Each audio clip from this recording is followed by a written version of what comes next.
Boa noite para todo mundo. É um prazer muito grande estar com vocês. Ciro, Vinícius, são coordenadores da residência médica aqui. Elce, trabalha na equipe da vigilância lá. Muito bom ter você aqui, Elce, é um prazer. Quem mais?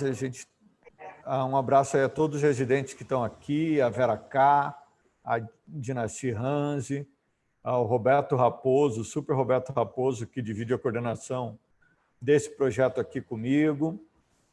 E falar que é um prazer aqui dar a segunda aula. Ontem o Zé Mauro abriu aí os seminários avançados.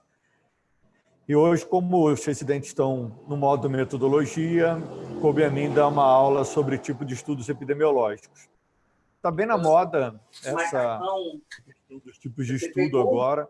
Paula Fiorito, que conduz o nosso podcast Inova PS. Não sei se vocês já escutaram o podcast da Paula Fiorito. Paula Fiorito tem mestrado aí em comunicação e saúde, é jornalista, e o podcast está ficando incrível. Recomendo todo mundo assistir, quem não assiste. Também queria dar um abraço para o meu aluno do meu grupo de orientação aí, para o Marcos Matos, que está aqui também, lá do Rio de Janeiro, residente de Mesquita, da Baixada Fluminense. Abraço, Marcos. Bom, eu vou projetar aqui alguns slides, mas a gente não vai se deter muito a eles, não, e vamos deixar todo mundo poder interagir no momento que quiser. Eu acho que a minha... Já está compartilhando a minha tela, não está? Mas eu não estou aparecendo no meio dela, não, estou? Não, não.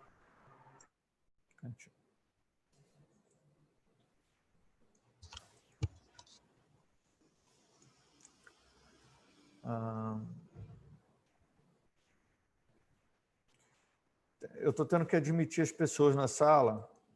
Acho que você podia fazer isso para mim, tá, Janos? Ah, tá. Então não vou preocupar com isso, não. Bom, gente, muito obrigado, então, aí pela presença de todos. Esses seminários avançados, eles vão ajudar muito a compor aí alguns tópicos que a gente acha que são importantes para os residentes de medicina de família e comunidade e para a residência multiprofissional em saúde da família. Também queria agradecer a presença da Ana Luísa, aí, a coordenadora da residência multiprofissional.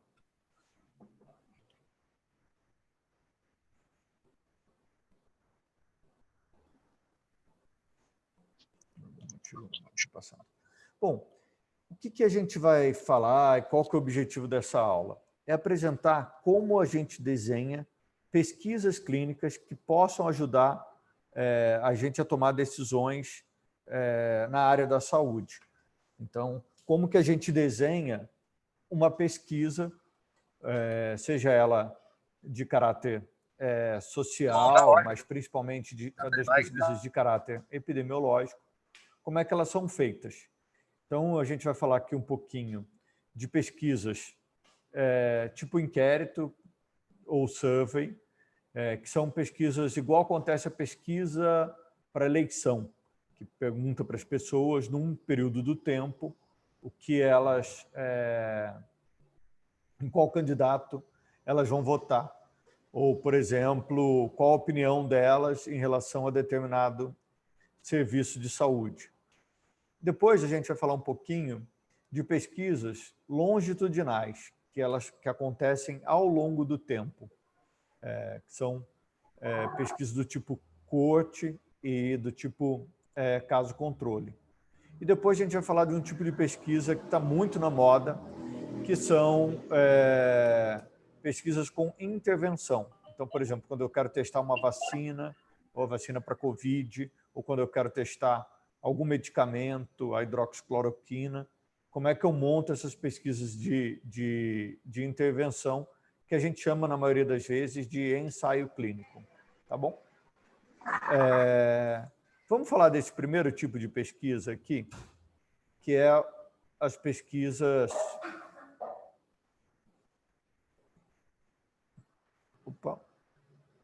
que são pesquisas de inquérito tipo survey, que são pesquisas para que a gente, na epidemiologia, a gente utiliza muito elas para ver qual a incidência ou qual a prevalência de determinada doença. Então, se eu quiser saber quantos casos de Covid eu tenho na cidade de Campo Grande, ou em Mesquita, aí, Marcos, eu vou fazer uma pesquisa do tipo transversal, um inquérito ou uma pesquisa do tipo survey.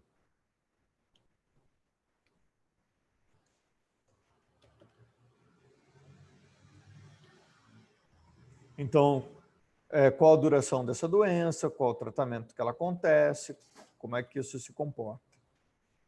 Eu vou conseguir ver o risco absoluto, que é a incidência dessa determinada doença, vou conseguir ver a taxa de ataque da doença, a probabilidade da gente adquirir aquela doença num grupo populacional. Ela vai fornecer estimativas concretas de risco, então, qual o percentual de pessoas que pegaram Covid naquela determinada área. Qual os casos novos, número de pessoas afetadas, qual a prevalência dessa determinada doença. O que é a prevalência? A prevalência é o número total de casos vezes dividido pela população. E a incidência é o número de casos novos pela população. Quais as vantagens de fazer esse tipo de estudo? São estudos geralmente baratos, porque eles fazem um recorte no tempo, você faz um inquérito com aquelas pessoas, um alto potencial descritivo, eles são muito simples analiticamente. Quais são os problemas dele?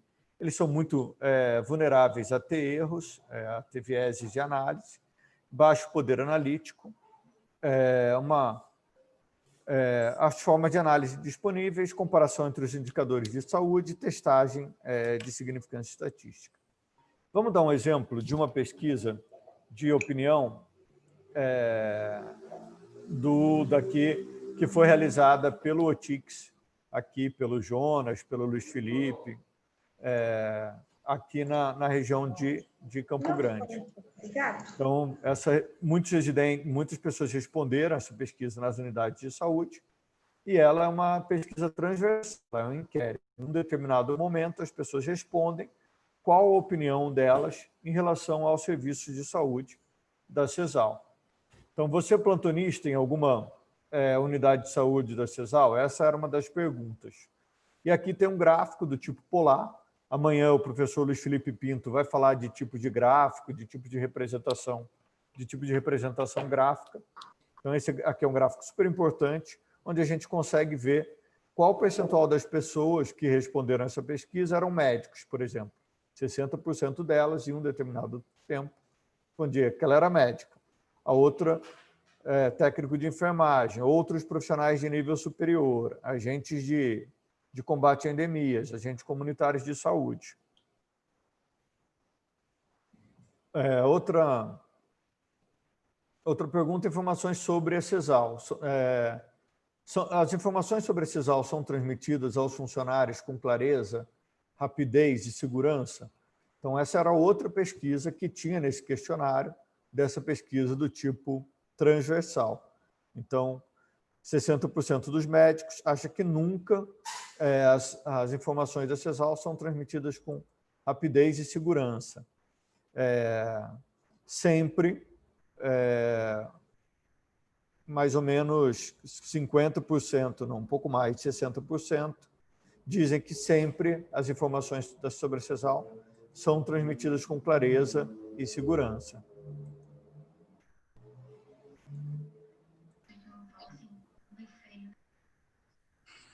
Esses são só exemplos de pesquisas para que a gente possa ver como elas são aplicadas no dia a dia.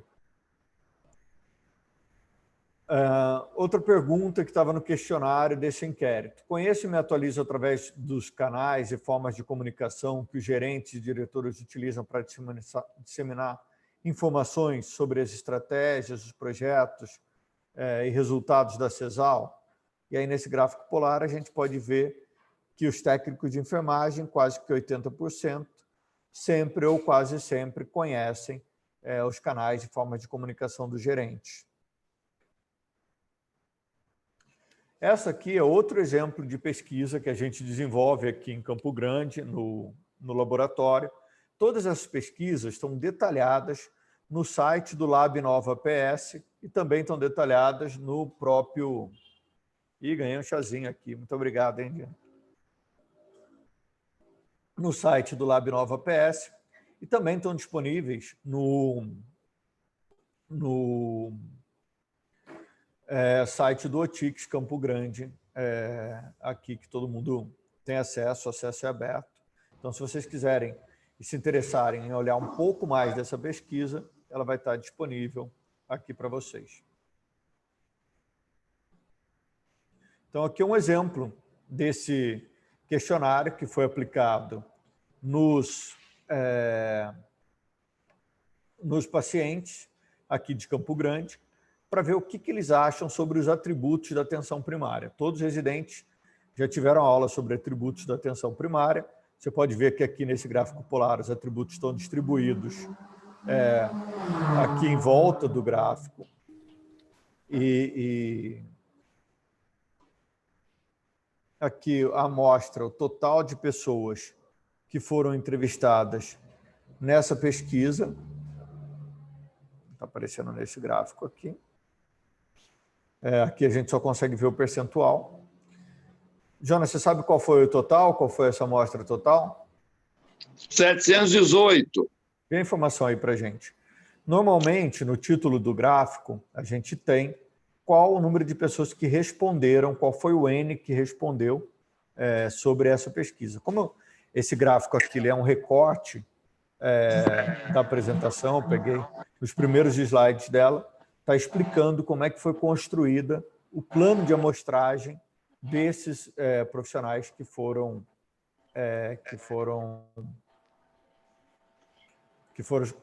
convidados a responder esse inquérito.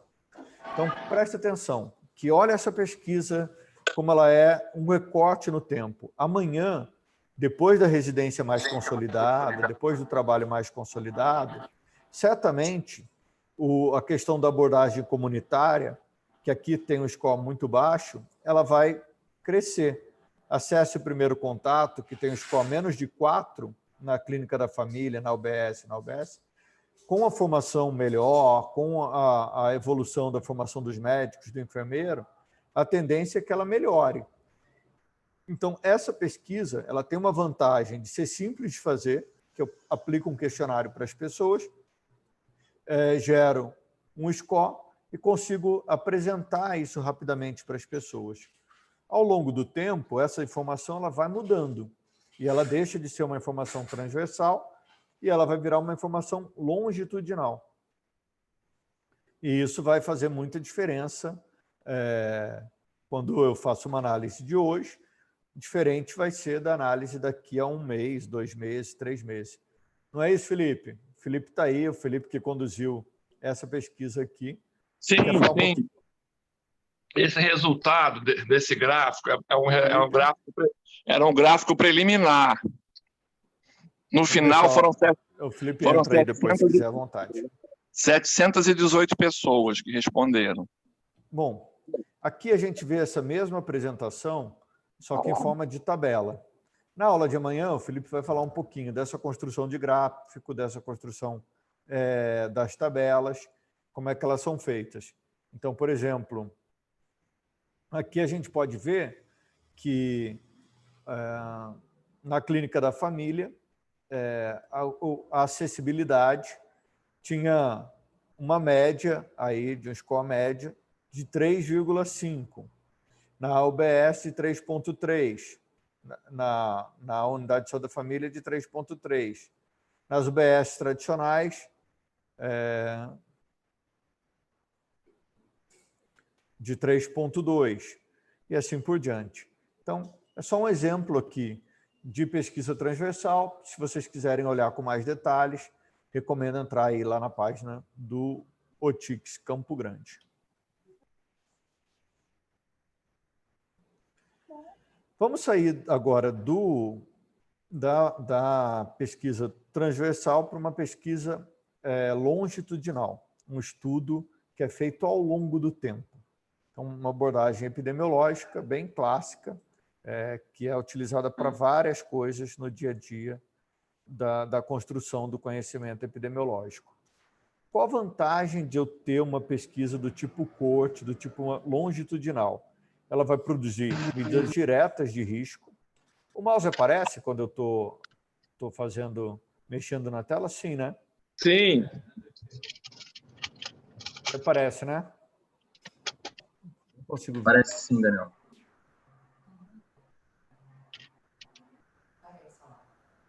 Está aparecendo. Só porque eu estou mostrando aqui nos slides com o mouse, durante os gráficos e tudo, para ver se está aparecendo. Produz, então, medidas diretas de risco. Tem um alto poder analítico. É simples fazer um desenho de uma pesquisa de cohort e uma facilidade analítica importante. Os problemas são vulneráveis a perdas ao longo do tempo.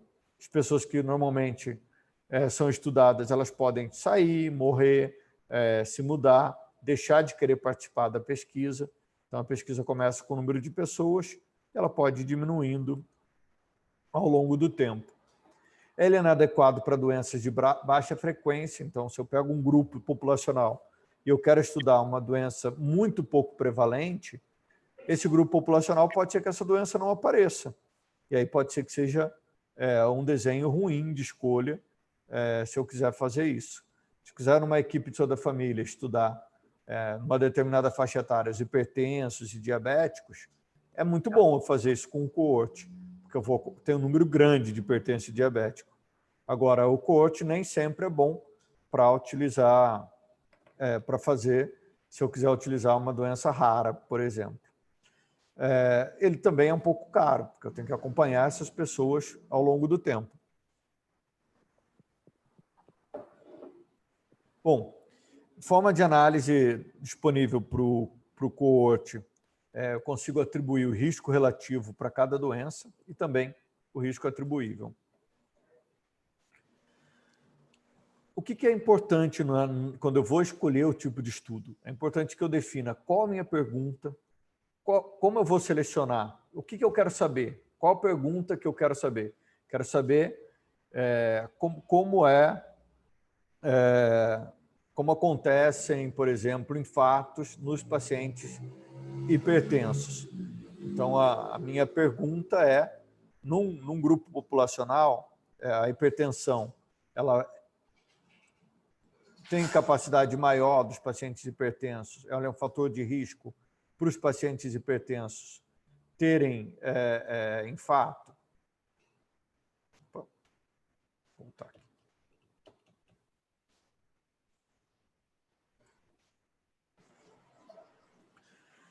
Eu tenho que saber bem, e é importante na definição do estudo, selecionar a população do estudo de maneira correta. Qual é o grupo populacional que eu quero estudar? Eu tenho que conseguir medir aquela exposição, tem que ser algo mensurável. Eu tenho que conseguir seguir aquelas pessoas ao longo do tempo. E eu também preciso determinar se esse desfecho tem alguma relação com a exposição que eu estou esperando que aconteça. Indivíduos que apresentam uma característica em particular ou uma exposição em um possível agente etiológico que se suspeite está relacionada com o desfecho em um estudo. Então, por exemplo, se eu quiser estudar os casos de infarto num grupo populacional, e eu quero saber se a hipertensão arterial, os pacientes que têm hipertensão arterial, eles têm mais probabilidade de infartar do que pacientes que não têm hipertensão arterial. Então, a exposição vai ser a hipertensão, quando eu acompanho ele ao longo do tempo. Isso é um fator de risco para o infarto, por exemplo. Então, eu vou escolher a população, vou definir critérios de inclusão. Então, se o Vinícius Fonseca, lá na equipe de saúde da família dele, ele quiser estudar os casos de infarto e ver qual o fator de exposição para o infarto naquela equipe. Então, população de estudo, ele vai definir. Então, população de estudo são as pessoas, pessoas cadastradas na equipe do Vinícius. Também vou escolher as pessoas que tenham entre 30 e 50 anos. Também quero escolher pessoas que 30 e 50 anos que tenham um atendimento regular na unidade durante tal período. E assim eu vou definindo quais os critérios até eu definir a minha população de estudo. Bom, também tenho que olhar e prestar atenção no fator de exposição. Qual é o fator de exposição que eu estou estudando aqui? Estou estudando quem tem hipertensão arterial, expostos e não expostos à hipertensão arterial. Ou estou estudando o estresse, expostos e não expostos a um determinado tipo de estresse. Estou estudando fator genético. Então, quem teve algum tipo de exposição em relação a isso, eu vou fazer uma pesquisa em relação a isso. No final, eu vou definir qual o desfecho que vai acontecer em relação ao tempo de exposição para esse determinado desfecho. Então, se eu tenho, sim, dos meus pacientes hipertensos, em 10 anos, quantos deles infartaram? Se ele infartou, eu vou colocar ele nesse grupinho aqui, sim. Ele é exposto e teve o desfecho que eu estava esperando. Não, ele é exposto, mas ele não teve infarto. Não expostos. Então, quem não tem hipertensão, e aqui eu vou ver no desfecho, quem infartou, sim, e quem não infartou, não. Então, de quem não tinha hipertensão arterial, quantos infartaram? Ok? Então, aqui tem alguns tipos de estudo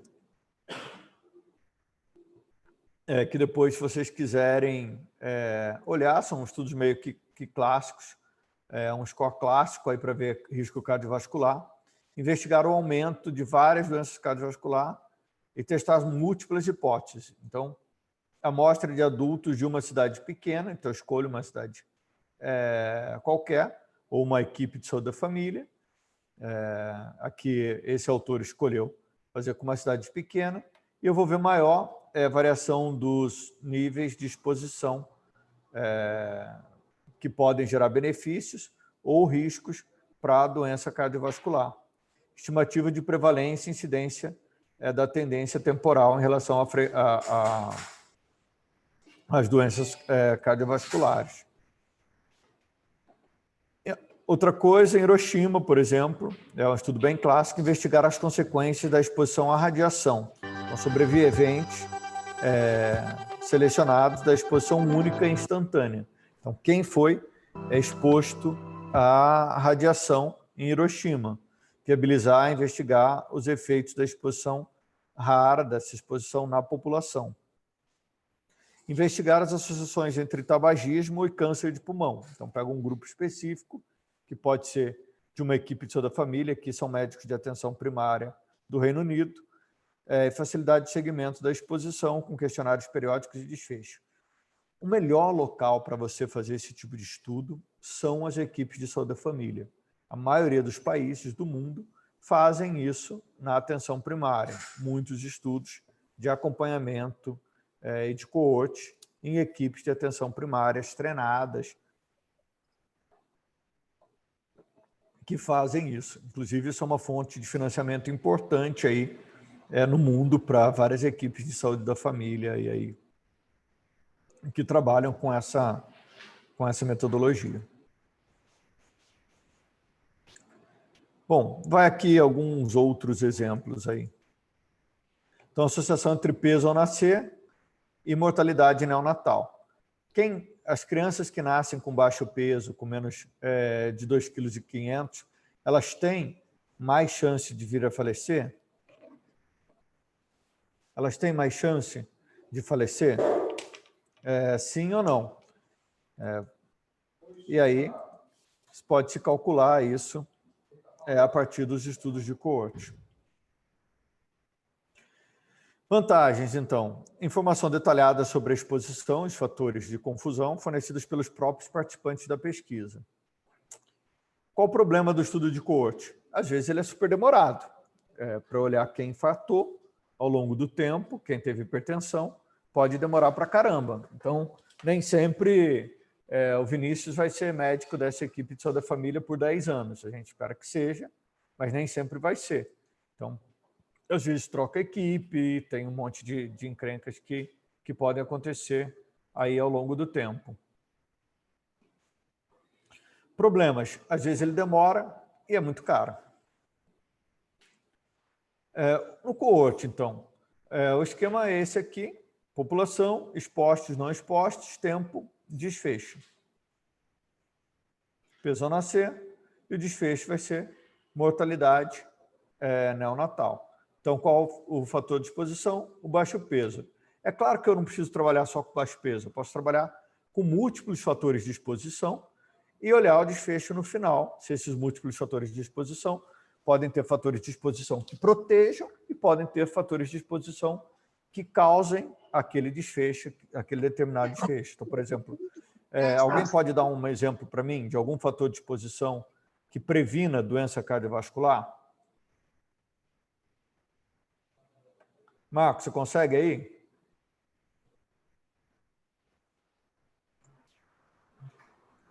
Algum fator de exposição que previna doença cardiovascular? Atividade física. Fala aí, Vinícius, fica à vontade. Atividade física não é bem uma exposição, mas algo que você pode modular nos hábitos do paciente, como Jonas, eu não controle consigo de ouvir, peso, Vinícius. alimentação, ajuste de sódio. Tudo isso reduz risco cardiovascular ao longo da vida.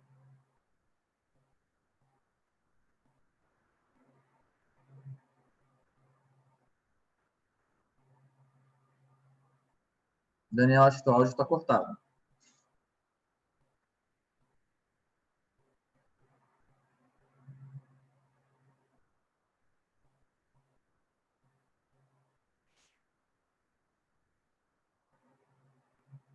Vinícius, não estou conseguindo ouvir. Sou só eu que não estou ouvindo ou tem mais gente que não consegue ouvir?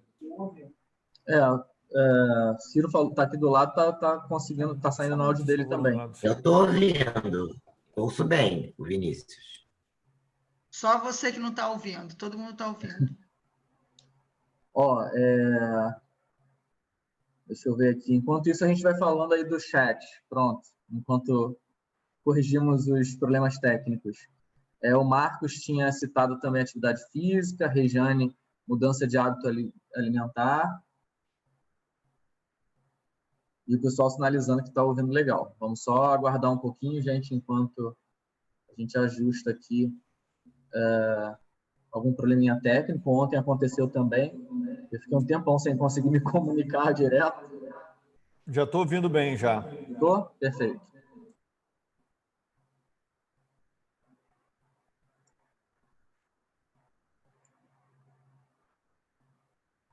Seu áudio está desligado, Daniel.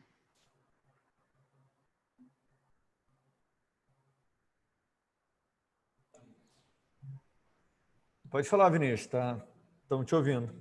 Então, eu tinha falado de atividade física, o Marcos também reiterou aqui, bem como mudança em hábito alimentar, tipo restrição de sódio ou ajuste do peso, né, controle do peso. Tudo isso reduziria risco cardiovascular ao longo da vida.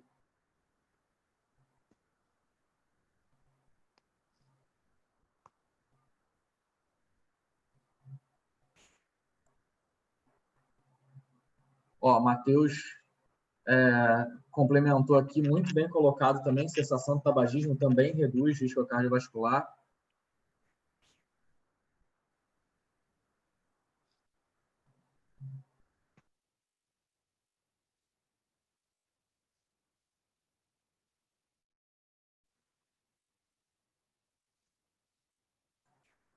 Daniel, tá sem áudio. Todo mundo... Isso, show. Voltou, tá certo. Todo mundo conseguiu entender bem a diferença dos estudos de coorte para os estudos transversais? No estudo transversal, é um recorte no tempo. No estudo de coorte, eu vou ver aquele fator ao longo do tempo. ele é super importante, são estudos diferentes, mas ele é super importante para a gente ver associações entre determinadas causas e efeitos, tanto para avaliar as doenças e fatores que podem causar a doença, mas também isso pode ser feito também para avaliar sintomas e tipos de sintomas que começam a acontecer ao longo do tempo. Bom, vamos para o próximo tipo de estudo, então, que são os estudos do tipo... Está aqui o esqueminha de novo, né? Então, vou ter exposto e não exposto, doente e não doente. E aí eu posso fazer um cálculo das incidências também. Lembra que no estudo de transversal eu conseguia calcular a incidência? Aqui também eu consigo calcular a incidência. Então, eu posso calcular a incidência de pacientes expostos. Como é que eu calculo a incidência de pacientes expostos? Vou pegar os pacientes que ficaram doentes, certo? Pelo total do grupo de pacientes que foram expostos. Também eu posso ver aqui na incidência de não exposto. Então, vou pegar o total de doentes de não exposto e calcular a incidência. Por exemplo, se o Vinícius está lá na equipe de saúde da família dele e quer... Você podia dar o exemplo da Covid. Pacientes que foram expostos à cessação do tabagismo ou à prática regular de exercícios físicos.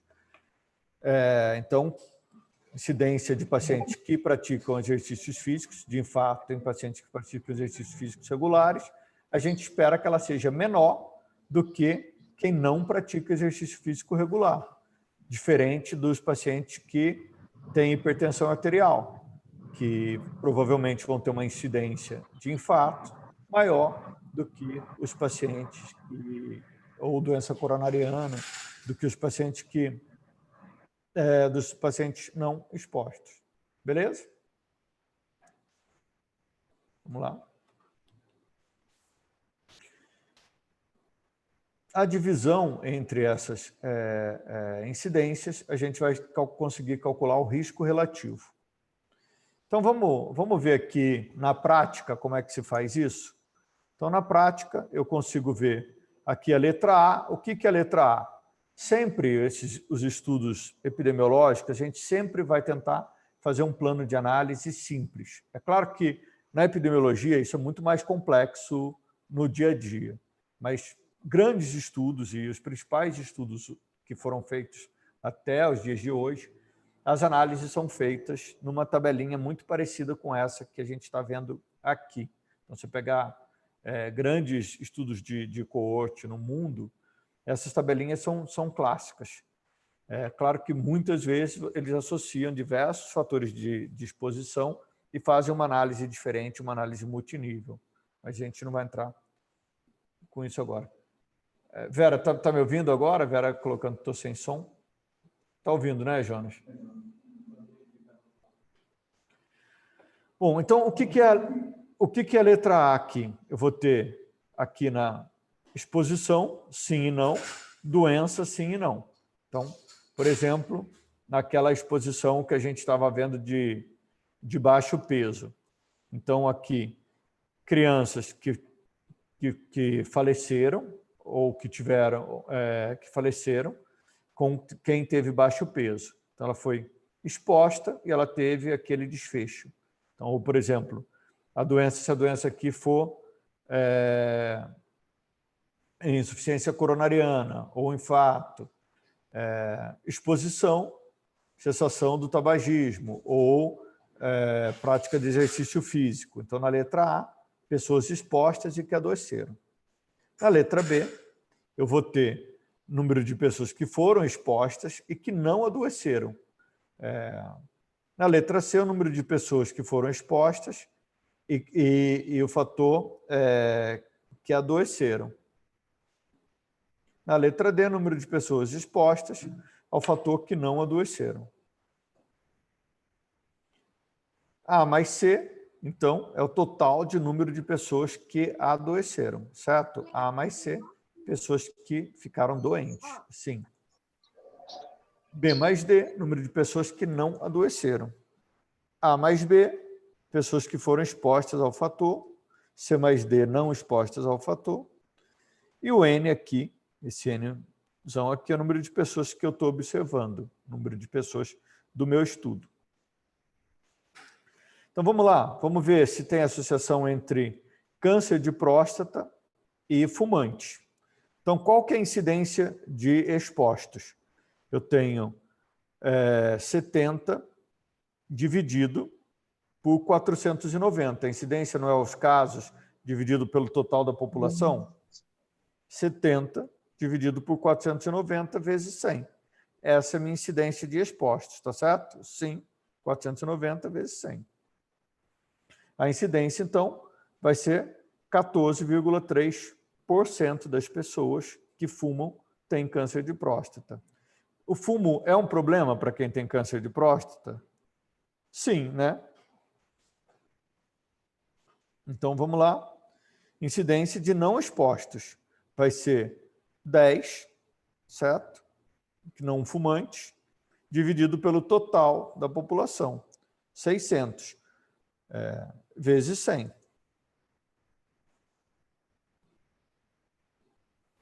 Como é que eu calculo a incidência global de todo mundo, da população toda? A incidência de pessoas que tiveram câncer de próstata, então o total foi 80 pessoas que tiveram câncer de próstata, vezes a população, dividido pela população total, 1.090. Então, na população geral, vai ser de 7,3%. Para calcular o risco relativo, é a incidência de expostos dividido pela incidência de não expostos. Então, eu vou ter a incidência de expostos dividido a incidência de não expostos. Olha como é bem diferente quem não fuma para quem fuma em relação ao câncer de próstata. Então, o risco relativo é de 8,6. Então, a gente pode concluir que há 8,6 vezes mais chance de fumantes desenvolverem câncer de próstata em relação ao grupo de não fumante. Qual seria o fator de proteção que eu poderia colocar aqui para câncer de próstata? Por exemplo, pacientes que usam finasterida de uso regular, um fator de proteção para câncer de próstata.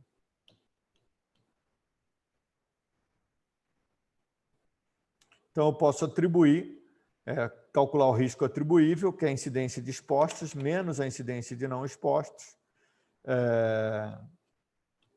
que eu vou ter um risco atribuível de 12,6%. Então, conclui-se que 12,6% dessa população desenvolvem a doença devido ao fator de risco. Beleza? Só para reforçar, risco relativo à incidência de expostos pela não expostos. Por que isso é importante? Porque na maioria dos artigos científicos que a gente lê, vai estar lá o risco relativo e o quanto influencia determinado fator de exposição na vida das pessoas, em relação àquela doença. Riscos relativos menores que 1, não existe, igual a 1, não existe associação, aquilo não interfere. Você fumar não interfere em determinados desfechos, então o risco relativo vai ser menor do que 1. Risco maior do que 1, se eu tenho um risco relativo de 3 ou de 2, ele tem um maior fator de risco para aquela doença. E se for menor do que 1, se for de 0,5, 0,1, é um fator de proteção contra essa determinada doença. Óbvio, se a incidência de expostos é maior do que não expostos, vai ser maior do que 1. Se a incidência de expostos é menor do que não expostos, vai ser um fator protetor. Bom, vamos finalizar aí o caso de coorte. Se alguém quiser dar algum exemplo de caso de coorte, pode ficar à vontade. Alguém quer me ajudar? Dar algum exemplo de casos de coorte?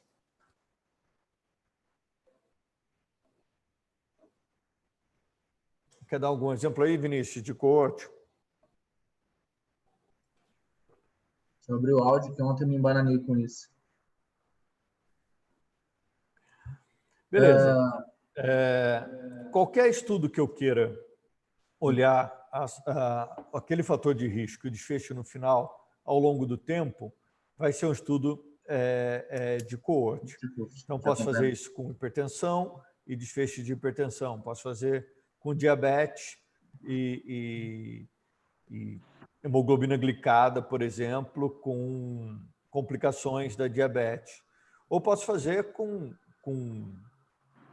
um grupo menor, com um tempo menor. Então, eu não preciso fazer um coorte de muitos anos. Posso fazer um coorte de pacientes com Covid internados no CTI. Então, dos pacientes que estão internados com Covid no CTI, desses pacientes... Quantos? 2, 3? Esquentados? Foram... aí eu tenho que tomar cuidado com a intervenção, porque eu não, dependendo do tipo de intervenção que eu fizer, essa exposição ela vai ser provocada por mim, e quando eu faço uma intervenção intencional, eu mudo o tipo de estudo. Então, no coorte, isso acontece de maneira não programada e aleatória, não é o pesquisador que define. Então, eu vou pegar os casos de Covid e vou analisar esses casos de Covid que foram internados no CTI em relação ao tempo dele de internação. Ao longo do tempo, Janaína, está no projeto, está no portal. Bom, em relação a vários fatores que podem interferir. Então, ventilação mecânica, utilização de determinados tipos de fisioterapia, quais foram os medicamentos que foram utilizados, e vou acompanhar isso ao longo do tempo e ver se determinados fatores de exposição foram positivos ou negativos no final da minha análise. Normalmente, a gente não utiliza muito estudos de coorte para esse tipo de análise, porque, na maioria das vezes, os profissionais são obrigados, por questões éticas, a intervir, a fazer determinadas intervenções. Então, se eu tiver um estudo prospectivo ao longo do tempo, onde eu escolho o que vai ser feito e posso interferir naquele desfecho, normalmente a gente faz um ensaio clínico. Então, por exemplo, quando eu estou testando uma vacina ou estou testando um medicamento no CTI, esse desfecho tem uma intervenção intencional, e essa intervenção intencional muda o tipo de estudo, e a gente chama de outro tipo de estudo, que é estudo um ensaio clínico. Então, é um outro tipo de estudo um pouco diferente do coorte. Beleza? Alguém quer dar algum outro exemplo aí? Felipe, fala aí.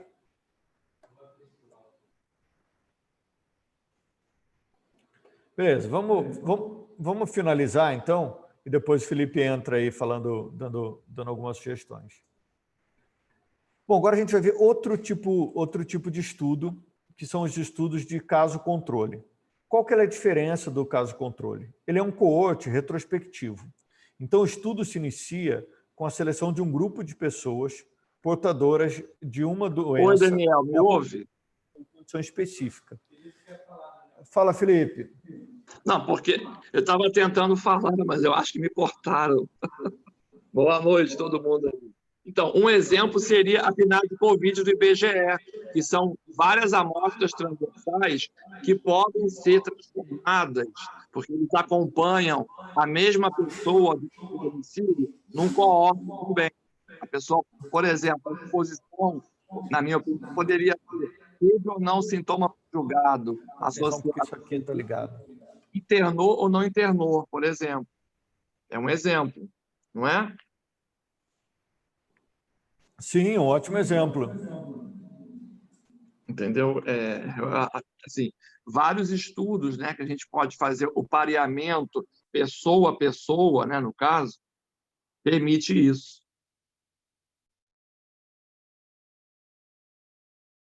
Bom, beleza. Vamos...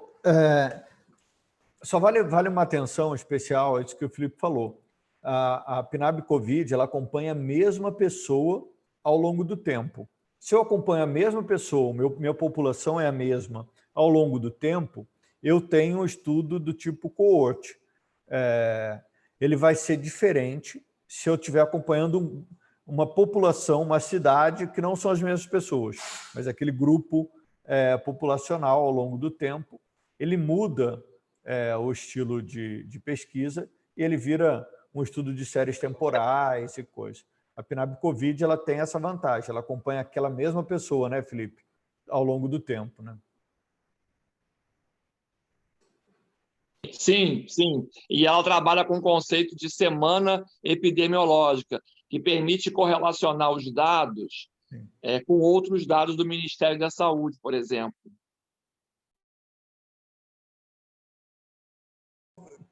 Beleza. Vamos para o outro tipo de estudo agora, que é... Opa. Bom, que são os estudos de caso controle. Então, a exposição ou fator de risco é medida em 2 grupos e comparadas depois. A proporção de expostos ao fator é maior entre os casos, então é possível que essa exposição esteja relacionada com o aumento do risco para a doença em questão.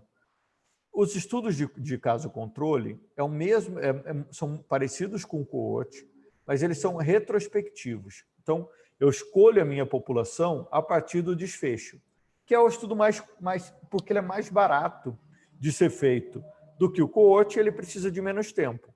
Então, vamos dar um mesmo exemplo de estudar o infarto agudo do miocárdio ou insuficiência coronariana em pacientes hipertensos. Então, aqui eu já escolho um grupo de pacientes que infartaram, que tiveram infarto, e aqui eu escolho um grupo controle dos pacientes que não tiveram infarto. Então, já vou previamente definir esses 2 grupos. Percebam que quando eu escolho o grupo de infartados e um controle, por que eu estou escolhendo um controle? Controle vão ser pessoas que tenham a mesma faixa etária, que tenham o mesmo perfil de cuidado em saúde ao longo do tempo, para que eu compare essas pessoas com as demais. Então, infartados, não infartados, ao longo do tempo. E aí eu vou ver expostos desses infartados, quantos tinham hipertensão arterial, quantos não tinham, quantos eram expostos, quantos não eram. Para doenças muito prevalentes, eu não preciso fazer um caso controle, porque eu pego um grupo populacional e vou acompanhando ele ao mesmo tempo. Agora, para doenças com muito baixa prevalência, que são raras, eu não vou conseguir acompanhar um número de pessoas gigantesca. Então, é importante eu selecionar esses casos de que eu quero fazer o acompanhamento. Então, ele é um estudo longitudinal também, só que ele é um estudo retrospectivo. Então, eu vou ter expostos e não expostos da mesma maneira que eu tenho no cohort, e doentes e não doentes. Eu vou acelerar um pouquinho, porque senão a gente vai explodir a nossa 1 hora de aula aqui. O casos, controles, expostos e não expostos. A mesma tabela que a gente monta para o cohort, a gente faz também para o caso controle. Qual que é a vantagem do caso controle? Ele é mais barato, ele tem um alto potencial analítico, ele é adequado para doenças raras, ele é incapaz de estimar risco, eu não consigo calcular o risco relativo, porque a minha incidência não é a incidência real. Eu defini os grupos populacionais, eu não escolhi essa população previamente. Eu tenho uma influência grande na escolha do grupo populacional. Vulnerável a inúmeros vieses de análise, complexidade analítica, ele é mais complexo. Ele estima o risco através de outra medida, que é chamada de odds ratio. Aqui é o cálculo do odds ratio, ele é o produto cruzado, então, das incidências.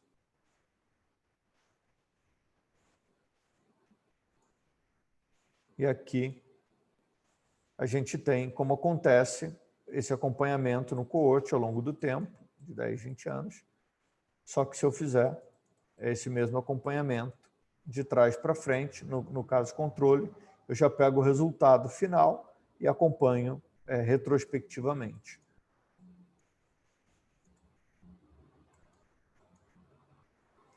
Aqui uma comparação entre os tipos de estudo. Então, aqui eu vou ter estudos ecológicos, que eu vou trabalhar com grupos populacionais.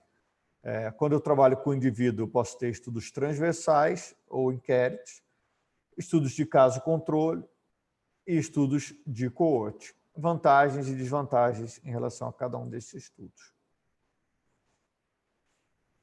É super importante se preocupar com a definição de cada um desses casos. A gente tem que estar atento igualzinho no estudo de coorte, nesses tipos de estudo. Para finalizar, vamos falar um pouquinho dos estudos de delineamento experimental. Então, são estudos onde o pesquisador vai interferir nesse delineamento. Então, se eu quiser testar uma medicação, como a cloroquina, que está na moda agora, ou se eu quiser testar a vacina para a COVID. O estudo ideal é o estudo do tipo ensaio clínico. Então, eu vou ter um grupo populacional, realizar uma intervenção ou um determinado medicamento e ver o desfecho no final desse grupo.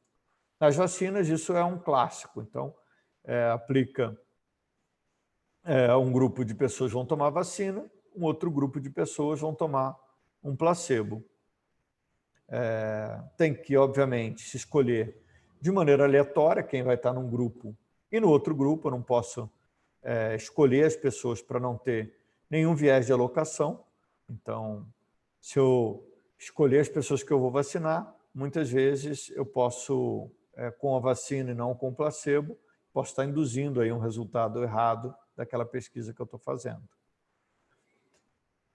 Além de selecionar esses grupos de maneira aleatória, também é importante que a gente evite que as pessoas, que os pesquisadores possam interferir nesse resultado.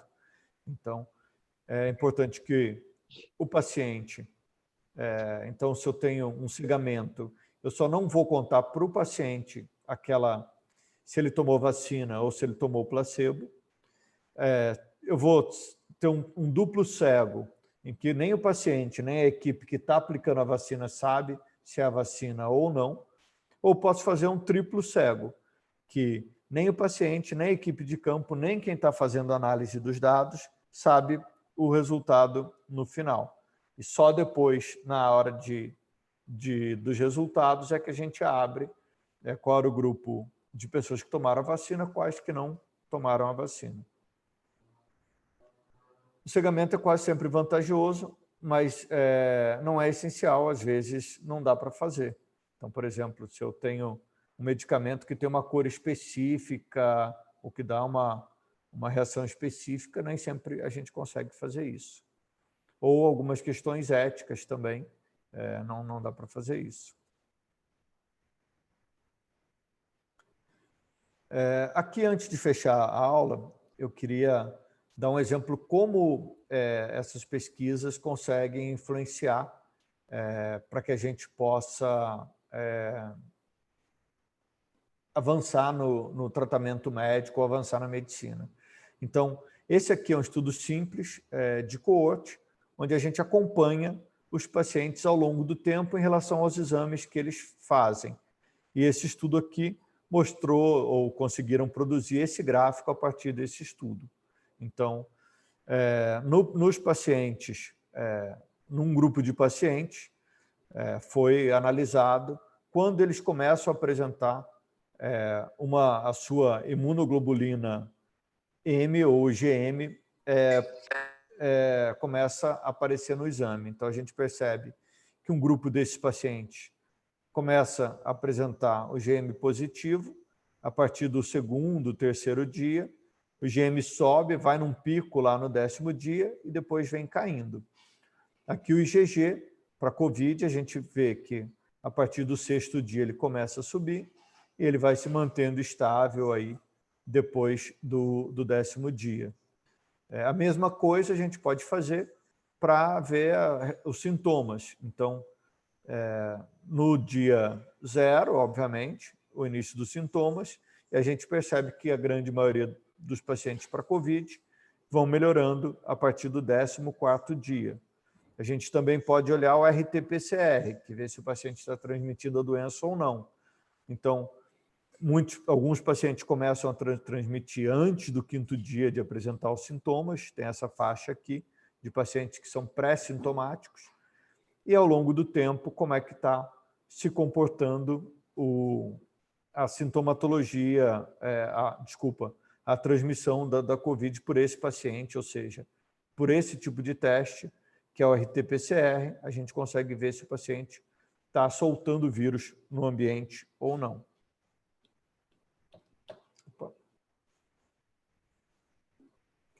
A mesma coisa, pode-se fazer um estudo para avaliar das pessoas que pegam COVID ou não. Aqui se fez um inquérito para saber qual o percentual de pacientes pegou, de como esse percentual pegou. Então, é um grupo grande, 45% dos pacientes relataram que pegaram de alguém que estava pré-sintomático. Então, por exemplo, eu tive COVID e fiz o rastreamento dos meus contatos, meu contact tracing. Então, por exemplo, no rastreamento dos meus contatos, eu transmiti COVID para uma pessoa. Eu transmiti COVID no dia anterior de eu apresentar sintomas. Então, essa pessoa que pegou o COVID de mim, pegou um dia antes, que eu almocei com ela, de eu apresentar os sintomas. 5 dias depois que a gente almoçou, eu avisei que eu tive COVID, ela apresentou os sintomas da COVID.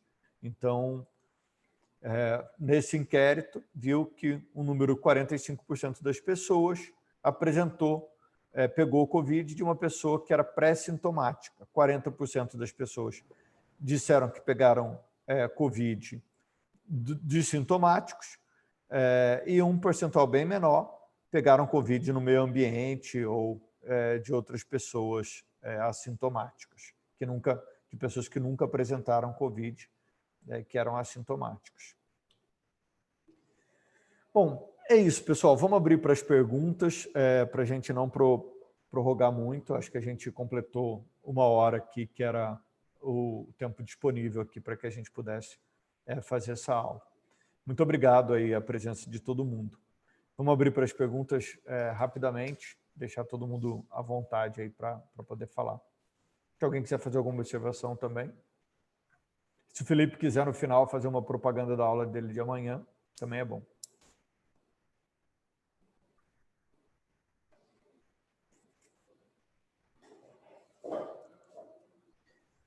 Então, gente, está aberto aí. Quem tiver dúvidas pode colocar ou abrir vídeo ou áudio e falar direto, ou então escrever no chat. Estou acompanhando, já dei uma olhada aqui no chat para ver se já tinha alguma, mas não encontrei, não vi ninguém relatando, falavam só da apresentação.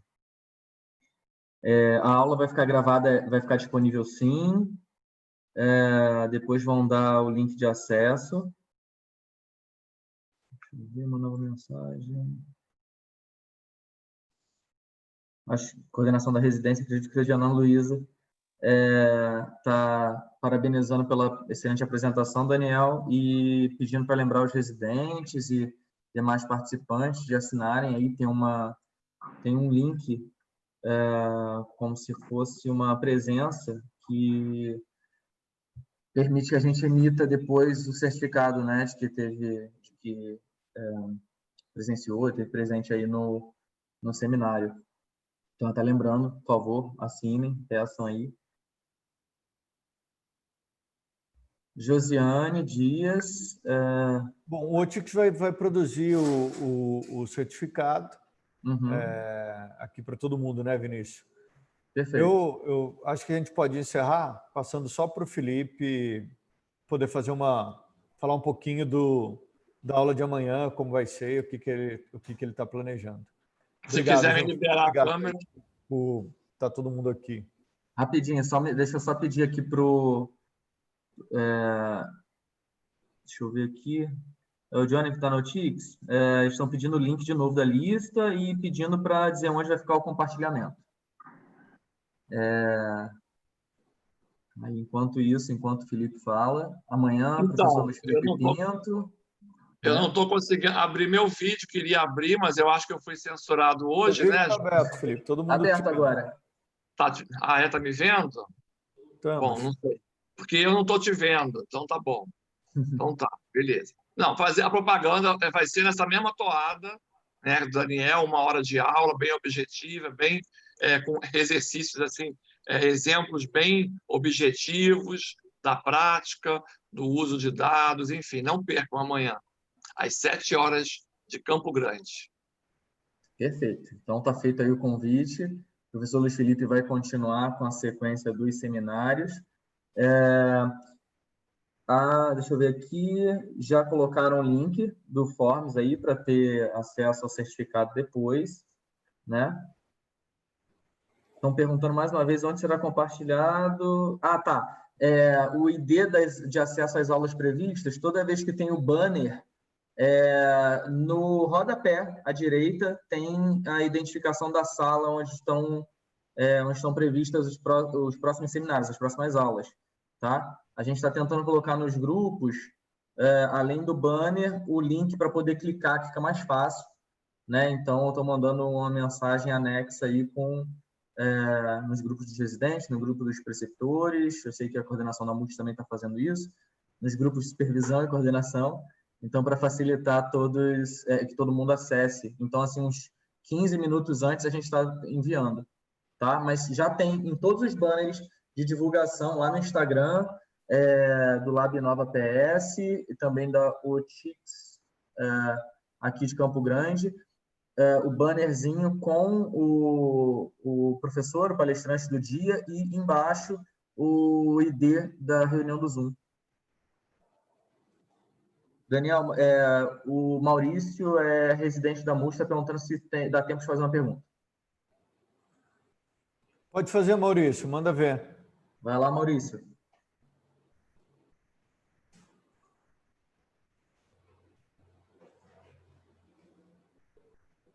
Maurício, tem que abrir o som aí. Abre teu microfone, por favor. De novo, aí, show. Consegue me ouvir? Sim, conseguimos. Perfeito. Boa noite, doutor Daniel. Boa noite a todos. Estou ouvindo nada. Me interessei bastante por essa apresentação do estudo de corte, porque eu vou fazer um estudo que vai analisar os dados do teleatendimento durante a pandemia. Nós temos, assim, uma coleção de dados bastante valiosa que eu queria ver se a gente não perdia esses dados, mas, ao mesmo tempo, os dados são bastante grandes, né? Então, eu posso utilizar, lógico, o estudo de várias formas, né? Tirar várias informações, e até coisa bastante específica, como o senhor falou agora. Então, por exemplo, eu posso ver o número de pacientes que tiveram contato com alguém positivo e logo depois apresentaram a doença. Então, a minha pergunta como não perder o foco dentro desse estudo? Porque o dado que a gente tem, né, o conjunto de dados é enorme. Então, assim, como não perder o foco, como balizar, né, a utilização desses dados dentro desse estudo de corte? Eu vou responder rápido, mas é uma pergunta bem complexa.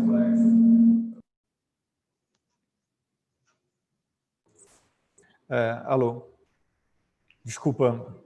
Eu vou...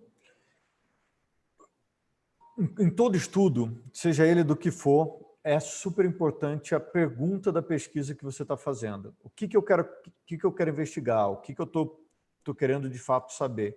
Então, uma boa pergunta de pesquisa, ela vai te evitar que você perca o foco.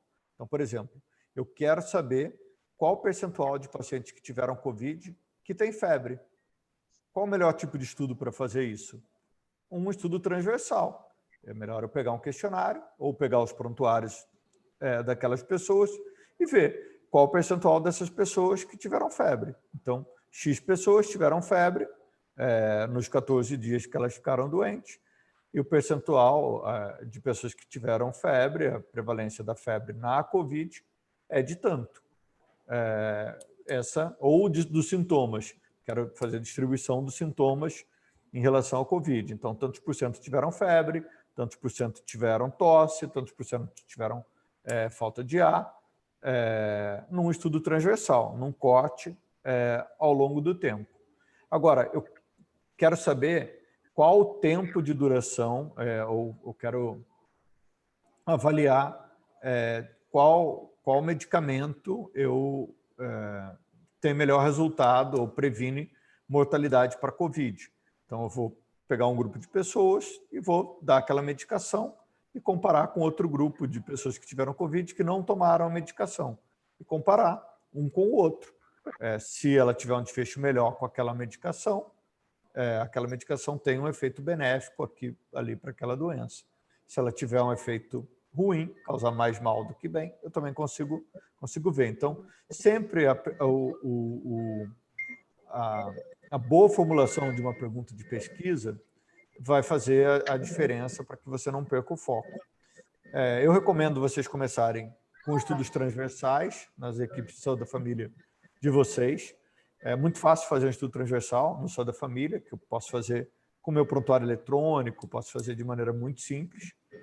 Então, muito simples ver qual a prevalência de cada sintoma aí na Covid-19. Simples, fácil de fazer. Faz rapidinho. Pega lá os dados do polo, por exemplo, e faz de maneira rápida. Agora, estudos de coorte ou de caso controle, ou estudos que têm intervenção, eles são um pouco mais complexos e de análise um pouco mais complexos e às vezes tem mais custo. Tá bom? Gente, eu tenho que fechar porque a gente completou exatamente aqui 1 hora da sessão e a recomendação para todos os outros professores é que não ultrapassem 1 hora. Então, eu não posso deixar de passar 1 hora aqui. Gente, muito obrigado. Eu estou disponível pelo chat, também estou disponível para a gente conversar em outros momentos aí também pelo WhatsApp. Eu estou no grupo lá dos preceptores de WhatsApp. Qualquer coisa, vocês me mandam alguma dúvida por lá. Um abraço, pessoal. Muito obrigado. Tchau, tchau. Boa noite a todos. Tchau, tchau.